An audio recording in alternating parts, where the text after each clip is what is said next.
back, you guys. We got the most insane update on our fertility journey for baby number 2. You guys probably can't even tell which one's mama in the video. Julia is out of the house right now, and me and Harper are going to set something up, high five, to surprise her because nobody wants to get surgery. It's been the longest, most stressful journey, and we just want to surprise her with a little celebration, and I bought some fun stuff to give her a little shock and celebration. But before we tell you all the updates, let's go ahead and get set up so that we can give our wife a little surprise because we're so thankful that she's going to be carrying our next baby, and hopefully she doesn't come home early. Let's go. Come on, let's go, let's go. Okay, so I got little poppers online. They're just like green and gold confetti that I'm gonna pop when she comes in the door, and it'll say like congratulations or something. I did want to get like a cake, but I thought that was maybe a little bit too much. But we're gonna have Harper set up the camera. He's good at hiding places. Harper, can you come set up the camera? Can you go set up the camera? Bring the camera over here. Kitty. Bring it over here.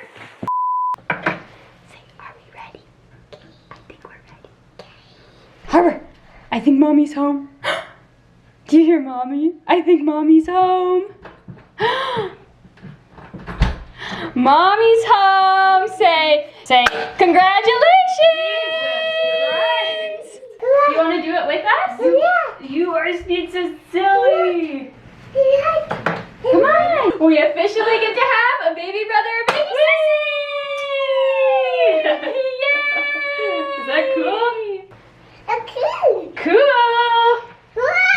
Wow. Well, what did you think of your little surprise? I thought it was very excessive, but that's what you're here for, right? That's right. Harper really liked it, as you can tell. I was surprised when we did confetti poppers for his first birthday. That was the last time we done confetti poppers. Yeah. He was really scared. He hated it. Basically, we are here to give you the big news. We got the best unexpected news in our fertility journey. Like, we were shocked, to say the least, when we got this news. We got to take it back. Do you want to take us back? So if you're new here, then you may not know that I believed I needed 2 different surgeries before I could even start trying to get pregnant, to remove polyps from my ovaries, uterus, and then 1 to fix my deviated septum because I thought that I wasn't breathing well enough. So basically, Julia had her appointment with the surgeon at the nose doctor, like we told you guys last time, and he basically was like, yes, we're gonna need to even do like a more invasive type of nose surgery on you because of the way the shape of your nose is. He had a suspicion that her Apple Watch was actually detecting different than what the actual levels would be from like a medical grade oxygen, like sleep, what is it called, like a sleep study type thing. So we did one. Yeah, because the way that they test your oxygen levels is different than the way that an Apple Watch would. So I did like an overnight oxygen test. It tracks thing. it like every second of every minute, whereas the Apple Watch kind of just like takes an average. So she hooked herself up. It was really annoying. There was like a little flashing light all night. She had to keep it on her finger all night. Luckily, she was able to do it at home, which was super nice. Yeah. But I was so anxious because it almost like gave me this little bit of hope, but I didn't want to get excited because I was like, no, like I know that the Apple Watch is probably going to be pretty accurate.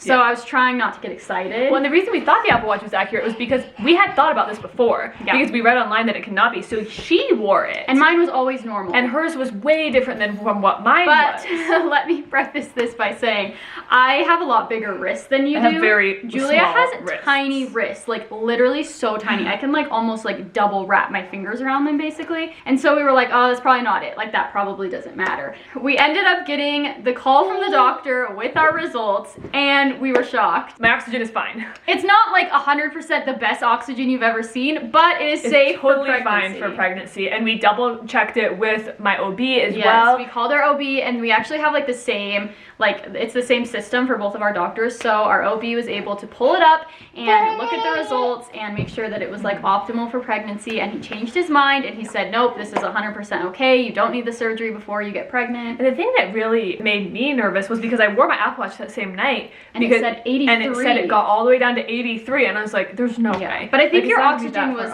mostly 95. 99% of the time, it was above 95. I think that's what she said. I felt like I couldn't believe it at first because I was like, oh my gosh, like this is crazy. Basically, we don't have to get the nose surgery. That would be a super long recovery and would take us months to be able to even try. That was definitely the worst one. The polyp removal is really easy. I'm not worried about that one at all. We also called the fertility clinic and like talked to them about it, and they said that what our plan should be is to get the polyp removal surgery right before we do a transfer. The heck? Basically, we have a date for our first IUI cycle. Drum roll.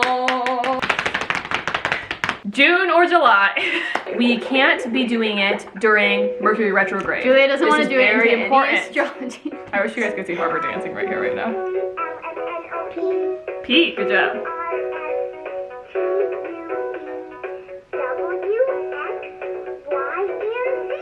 Yeah, we can't do it during Mercury retrograde because not good vibes. So we have to wait until that's gonna be over. I can't do it before because I have to do it at a certain point in my cycle. So we're hopeful that we can do it in June. If Maybe not, it'll probably July. be the beginning of July. But either way, it's like June or July, and I'm What if really we do it excited. on your birthday?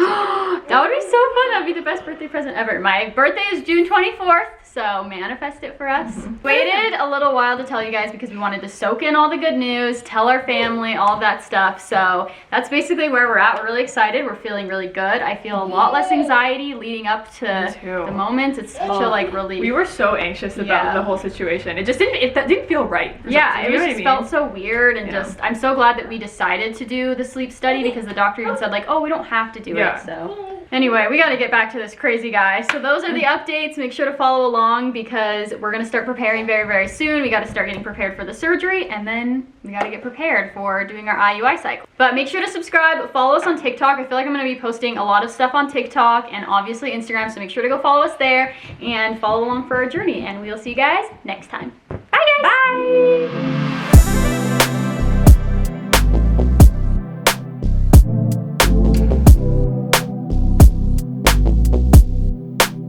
Let's see. Can you see us? Okay, I think that's good. Okay. You guys,